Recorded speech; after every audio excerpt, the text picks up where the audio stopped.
My name is Alexandrina Wong. I'm the current executive director of the non-governmental organization known as Women Against Rape in Antigua and Barbuda. We are a registered organization, and our mission is to offer services to women and families affected by gender-based violence. We have a very ambitious vision which says we envision a society that thrives on peace and justice. In Antigua and Barbuda, like most of the colonial countries and countries that still practice neocolonialism, there's a major challenge, especially when it comes to the legal framework. And so what is happening, even though in the colonial past, there were certain laws, like in Great Britain, that governed them. They have changed.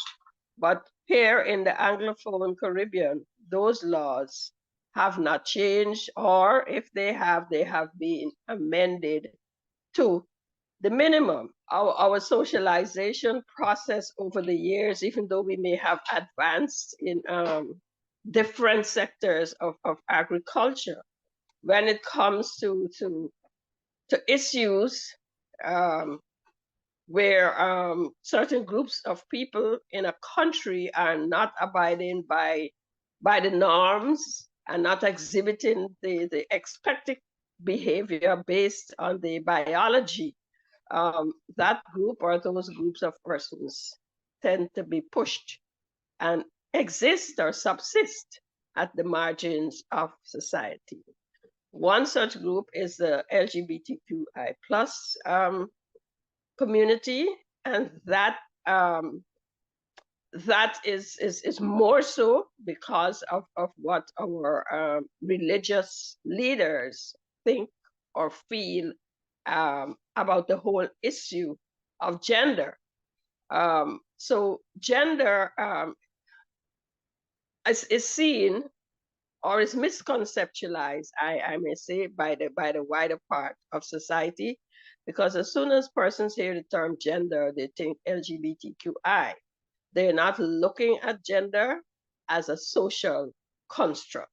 And so that poses a lot of challenges for LGBTQI plus persons, but also poses challenges for women because the old age sayings that a wife must be submissive to her husband, that also is a contributory factor to violence against women in Antigua and Barbuda. Looking at the alignment of LGBT rights and women's rights in the same discussion, I believe that it has been able to help persons to better understand when we speak about vulnerability and risk, what it is we are alluding to. Why do I say that? I say that because previously, throughout generations, women were seen as um, powerless. Women were seen to be the ones who must follow follow the rule to the letter. They dare not get out of their place, otherwise they will be punished or chastised. And there are lots of quotes about women being the weaker sex and that sort of thing. So when we look at intersectionality and we look at the way that the LGBTQI population has been treated by society over the years, we see certain similarities. They are seen as the lesser than. They are seen as different from, but not different good, not different in a way that they will influence society in a positive manner.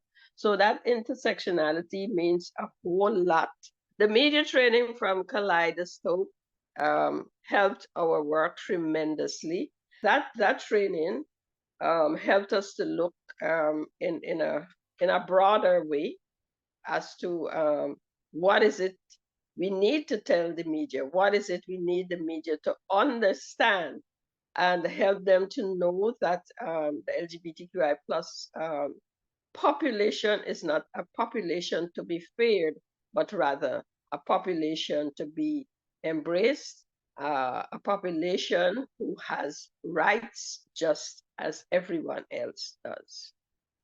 I would like to say, express gratitude to Kaleidoscope and our regional partner, ECADE, for giving us that training.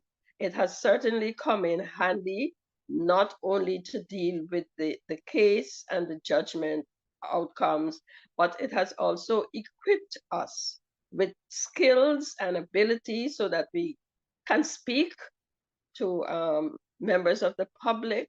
We can also speak to persons in our other social circles and help them to understand. So it has brought um, a whole range of good along the continuum, how we interface with persons, both in the LGBTQI group as well as the general population. So thanks again to Kaleidoscope and our regional partners, ECADE, who made this opportunity available to us.